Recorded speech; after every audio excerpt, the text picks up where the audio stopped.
आज अद्वैत त्याच्या काकीसोबत पार्कमध्ये जाण्यासाठी मला बोलवायला घरी आला.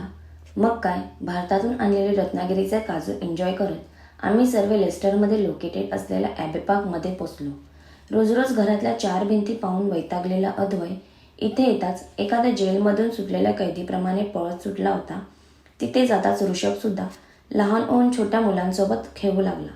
चारही बाजूला हिरवीगार झाडं आणि डोक्यावर निळाभर आभाळ असं मनाला शांत करणाऱ्या वातावरणात आम्ही आणलेला खाऊ एन्जॉय करत होते. तुम्ही तर बघू शकता, अद्वैत त्याच्या आनंदात धुंद होऊन त्याच्या मम्मीने शिकवलेले शेअरिंग इज केअरिंगचे रूल्स फॉलो करत होता. इथे तर बदकांची जत्रा भरली होती. खारुताई आम्हाला पाहून लपाछपी खेळत होती. तिथे असणारी yellow, white, pink and violet रंगाची फ्लावर्स पाहून भारतात घराभोवती असणाऱ्या सदाफुलांची आठवण झाली. चौफेर हिरवीगार झाडे आणि शुद्ध हवामान असलेल्या या पार्कमध्ये आम्ही वॉकला निघालो. अशा या निसर्गरम्य वातावरणात थकवा दूर होऊन बॉडी रिलॅक्स झाली, माइंड टेन्शन फ्री झालं.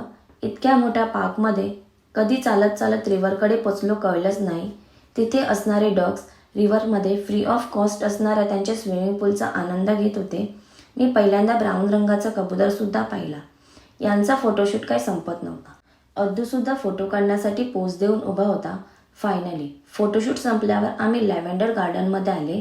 तिथे जाताच दरवळलेल्या लॅव्हेंडरच्या सुगंधाने वाववाली फिलिंग्स आली. शेवटी अद्दूचं रडणं सुरू झालं, म्हणजेच आमची घरी जाण्याची वेळ झाली. असा होता माझा आजचा दिवस. व्हिडिओ आवडला असेल तर नक्की लाईक, शेअर, फॉलो करा. Bye bye. भेटूया नेक्स्ट मिनी व्लॉगमध्ये. तोपर्यंत टेक केअर.